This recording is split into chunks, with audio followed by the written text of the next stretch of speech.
Phase current ఇచ్చి కోతల మీద కోతలు వేస్తూ రైతాంగం అల్లాడట్టుగా చేస్తా ఉన్నాడు చంద్రబాబు నాయుడు గారు. ఈరోజు రైతాంగం జనరేటర్లు పెట్టుకొని ఈరోజు ఆక్వా సాగు చేయాల్సిన పరిస్థితిలో ఈరోజు రైతాంగం ఉంది. నేను అడుగుతా ఉన్నాను, జనరేటర్లకు పెట్టుకొని ఆక్వా రైతులు సాగు చేయాలి అని అంటే ఇది సాధ్యమయ్యేదా అని అడుగుతా ఉన్నాను. రెండు చేతులు పైకెత్తి ఇలా ఇలా ఇలా ఇలా ఇలా ఇలా ఇలా ఇలా ఇలా ఇలా ఇలా ఇలా ఇలా ఇలా ఇలా.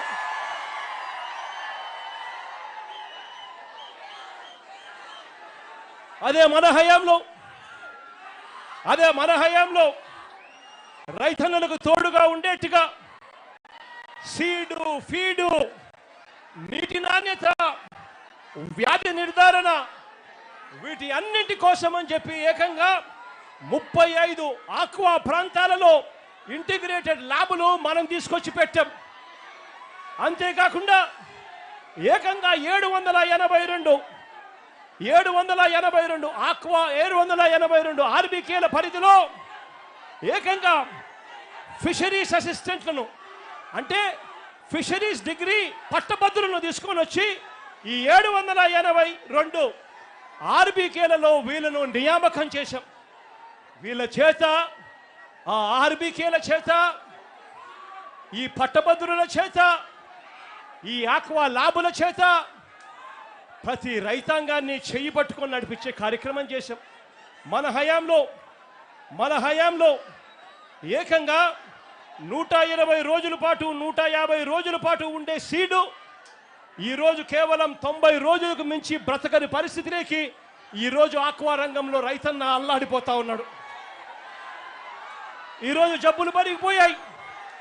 క్వాలిటీ మానిటరింగ్ అనేది పూర్తిగా పక్కకు తప్పుకున్న పరిస్థితి కనిపిస్తూ ఉంది. చంద్రబాబు నాయుడు గారి పుణ్యాన నర్సాపురంలో చంద్రబాబు నాయుడు గారి పుణ్యాన నర్సాపురంలో ఫిషరీస్ యూనివర్సిటీని మనం స్టార్ట్ చేస్తే అందులో క్లాసులు కూడా మొదలు పెడితే డబ్బులు కూడా శాంక్షన్ చేస్తే చంద్రబాబు నాయుడు గారు దాన్ని ఆపేసిన పరిస్థితి ఈరోజు కనిపిస్తూ ఉన్నాం. ఇదే ప్రాంతంలోనే మెడికల్ కాలేజ్ కూడా పనులన్నీ కూడా ఆగిపోయి ఉన్న పరిస్థితులే ఈరోజు మెడికల్ కాలేజీల్లో కూడా కనిపిస్తూ ఉన్నాయి. ఒక్కసారి ఆలోచన చేయమని అడుగుతా ఉన్నా.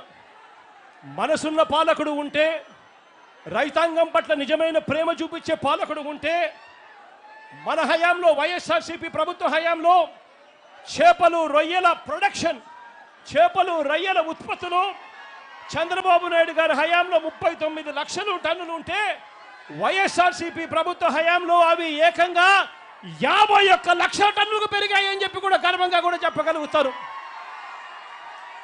మనం తీసుకొచ్చిన ఈ విప్లవాత్మక మార్పుల వల్ల రైతాంగాన్ని చేయి పట్టుకొని నడిపించినందువలన 2018-19లో చంద్రబాబు నాయుడు గారి హయాంలో రాష్ట్రం నుంచి ఎగుమతుల విలువ 13,855 కోట్ల రూపాయలు అయితే 2023 అంటే వైఎస్ఆర్సీపీ ప్రభుత్వ హయాంలో ఆక్వా ఎగుమతుల విలువ ఏకంగా 20,000 కోట్ల రూపాయలను కూడా గర్వంగా చెప్పగలుగుతాను.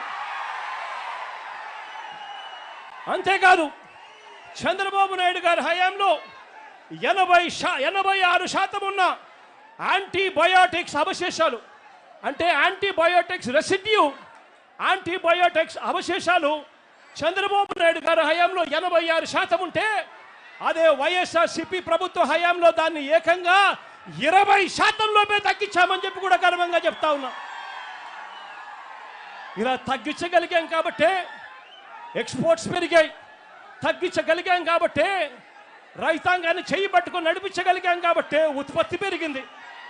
2021-22 వైఎస్ఆర్సీపీ ప్రభుత్వ హయాంలో 2023-24 వైఎస్ఆర్సీపీ ప్రభుత్వ హయాంలో వరుసగా బెస్ట్ మెరైన్ స్టేట్ అవార్డును సెంట్రల్ గవర్నమెంట్ చేత వైఎస్ఆర్సీపీ ప్రభుత్వ హయాంలో రాష్ట్రం పొందింది అని కూడా గర్వంగా కూడా నేను చెప్పగలుగుతాను.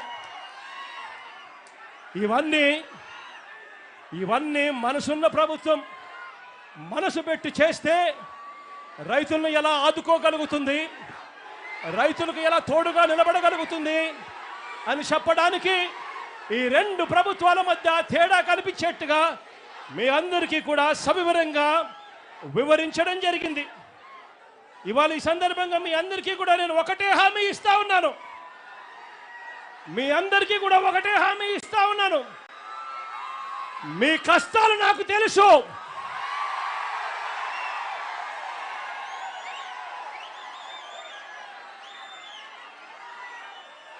నేను ఉన్నాను అని మాత్రం మీ అందరికీ చెప్తా ఉన్నాను.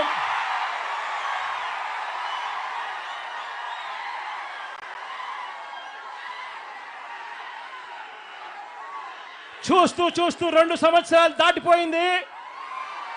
కళ్ళు మూసుకొని కళ్ళు తెరిచేసరికి మరో 3 సంవత్సరాలు కూడా పోతాయి. ఆ తర్వాత రైతుల ప్రభుత్వం వస్తుంది అని చెప్పి కూడా ఈ సందర్భంగా